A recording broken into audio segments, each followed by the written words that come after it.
Good morning students.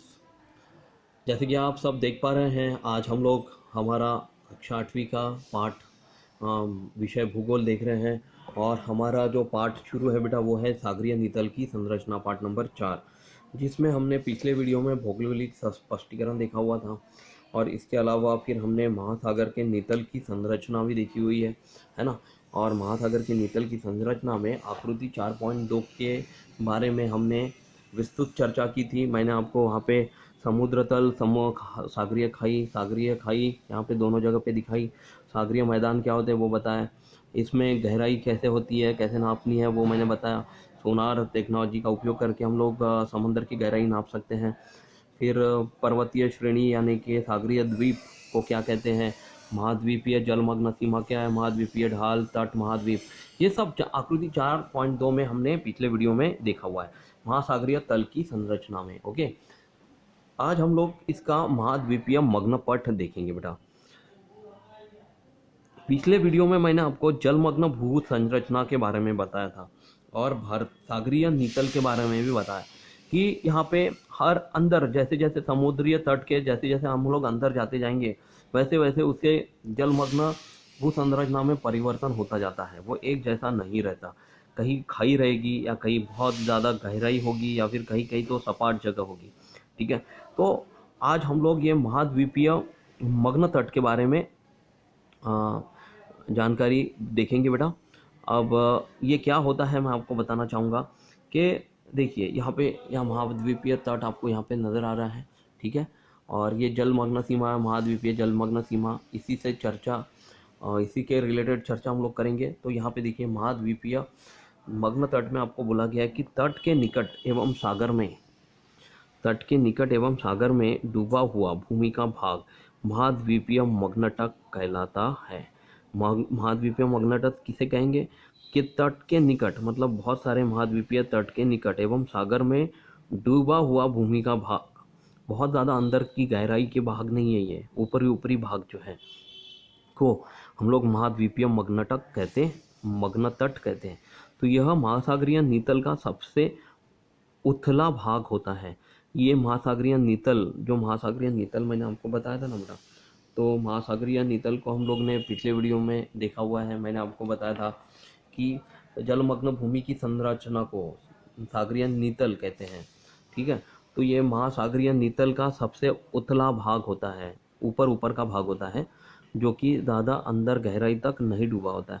तो ऐसे ही इसे ही सागरमग्न भूमि भी कहते हैं।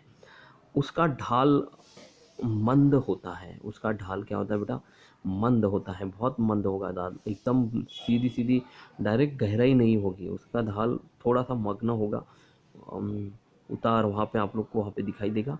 तो महाद्वीपीय मग्न तट का विस्तार सभी जगह एक जैसा नहीं होता। महाद्वीपीय मग्न तट का विस्तार हर एक जगह पर अलग अलग होगा बेटा।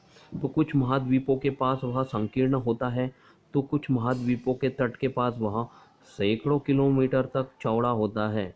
मतलब इस जैसे भी वो महासागर में महाद्वीप बना हुआ है, उसके पास वह कहीं संकीर्ण भी अवस्था में पाया जा सकता है, या फिर कुछ महाद्वीपों के तट के पास वह एक जैसा चौड़ा आपको नज़र आएगा, सैकड़ों किलोमीटर तक एक जैसा। ये देखिए सैकड़ों किलोमीटर तक आप लोग को यहाँ पे चौड़ा, ऊपर में आकृति में देखिए बेटा, यहाँ पे एक जैसा चौड़ा नज़र आ रहा है, यहाँ पे भी सैकड़ों किलोमीटर एक जैसा चौड़ा नज़र आ रहा है।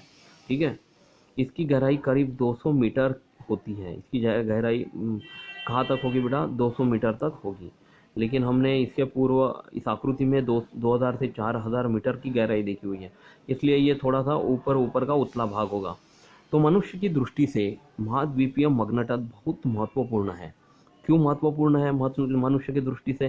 तो विश्व के विस्तृत मत्स्य क्षेत्र महाद्वीपीय मग्न तट पर पाए जाते हैं।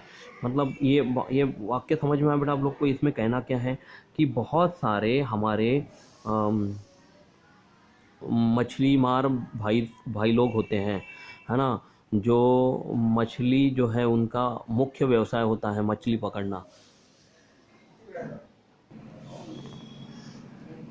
तो मनुष्य बहुत सारे मछली के व्यवसाय जो होते हैं, मछली पकड़ने के व्यवसाय पर आधारित जो लोग होते हैं, उनको मछली वाला क्षेत्र, मत्स्य क्षेत्र जो है वो महाद्वीपीय मगना तट पर ही मिलता है बेटा।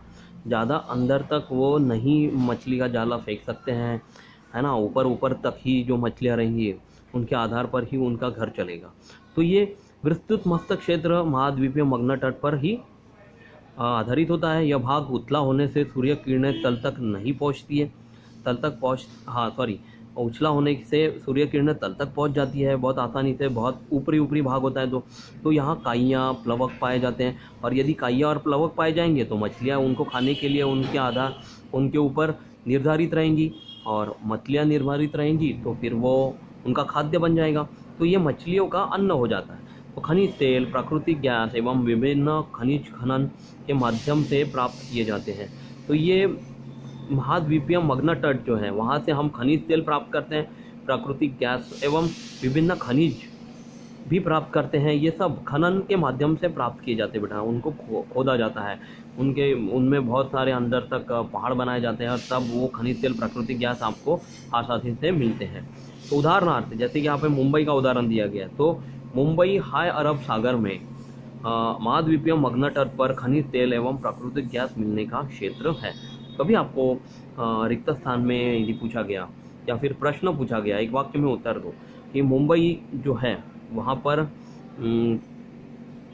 कौन से मुंबई जो है वो सागर में महाद्वीपीय मगना तट क्या मिलने का क्षेत्र है, तो आप यहाँ पे बोल सकते हैं कि वहाँ पे खनिज तेल एवं प्राकृतिक गैस हमको प्राप्त होता है, तो ये वहाँ पे आसानी से मिल जाते हैं। अब हम लोग चलेंगे बेटा महाद्वीपीय ढाल की तरफ। देखिए यहाँ पे आपको महाद्वीपीय ढाल बताई गई है, ये दिख रहा है बेटा आकृति में आपको महाद्वीपीय ढाल, जो कि एकदम मगना तट से एकदम नीचे के भाग में दिखाई दे रहा है। अब महाद्वीपीय ढाल क्या है मैं पढ़ के बताता हूँ। महाद्वीपीय मगना तट का भाग समाप्त होते ही सागरीय भाग का ढाल तीव्र होता जाता है।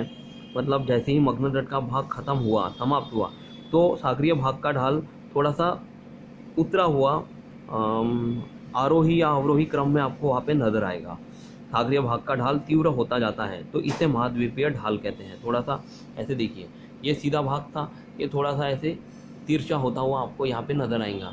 तो यहाँ से जहाँ से वो तिरछा हुआ है, तो वहाँ ही से हमारा महाद्वीपीय ढाल शुरू होता है। तो समुद्र तल से इसकी गहराई करीब 200 मीटर से 3600 मीटर तक हो सकती है।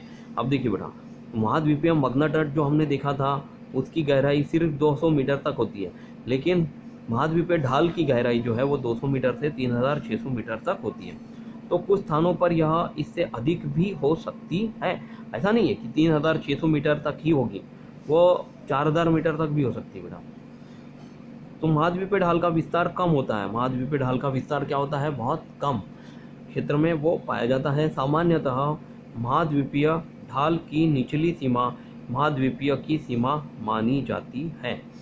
मतलब यदि आपको कभी पूछा गया कि महाद्वीपीय ढाल की निचली सीमा कौन से सीमा के नाम से जानी जाती है, तो वो महाद्वीप की सीमा के नाम से भी जानी जाती है, या महाद्वीप की सीमा भी मानी जाती है। निचली सीमा यानी कि 3600 मीटर या फिर 4000 मीटर तक की जो सीमा है उसको हम लोग महाद्वीप की सीमा भी कह सकते हैं। अब हम लोग अगले भाग में चलेंगे बेटा, वो है हमारा सागरीय मैदान। अब देखिए आपको यहाँ पे जो आकृति में सागरीय मैदान दिख रहा है, ये मैदान यहाँ पे यहाँ तक है, महासागरीय द्वीप तक। ये सागरीय मैदान क्या है ये मैं बताता हूँ आपको। तो महाद्वीपीय ढाल से लगा विस्तृत भाग मैदानी स्वरूप का होता है। मतलब ये जो सागरीय मैदान का जो भाग है वो महाद्वीपीय ढाल से लगा हुआ होता है और वो विस्तृत होता है, इसलिए उसको मैदानी स्वरूप भी कहा जाता है। तो ये सागरीय मैदान का स्वरूप है। सागरीय नितल का समतल भाग सागरीय मैदान कहलाता है। सागरीय नितल मैंने बताया था आप लोग को, उसी की तरह समतल भाग जो होता है, समान भाग, उसको भी हम लोग सागरीय मैदान कहेंगे। तो सागरीय मैदान पर छोटे बड़े आकारों के जलमग्न टीले, पर्वत, पठार इत्यादि भू आकृतियाँ पाई जाती है। मतलब सागरीय मैदान में ही कभी आपको अगर पूछा गया तो आप डायरेक्टली बोल सकते हैं कि सागरीय मैदान में बहुत सारे जलमग्न टीले होते हैं छोटे बड़े आकारों के, फिर छोटे बड़े पर्वत भी पाए जाते हैं, छोटे बड़े पठार भी पाए जाते हैं, इनकी भू आकृतियाँ भी यहाँ पर पाई जाती है। ठीक है, तो ये हो गया हमारा बेटा सागरीय मैदान। ठीक है, और फिर सागरीय पर्वत एवं पठार जो हैं वो हम लोग अगले वीडियो में हम लोग यहाँ पर अगले वीडियो से हम लोग इसको देखेंगे। तब तक अपना खुद का ख्याल रखिए बेटा। जितना पोर्शन आज मैंने पढ़ाया है, महाद्वीपीय मग्न तट, महाद्वीपीय ढाल और सागरीय मैदान, ये तीनों पार्ट अच्छे से पढ़ के रखिए।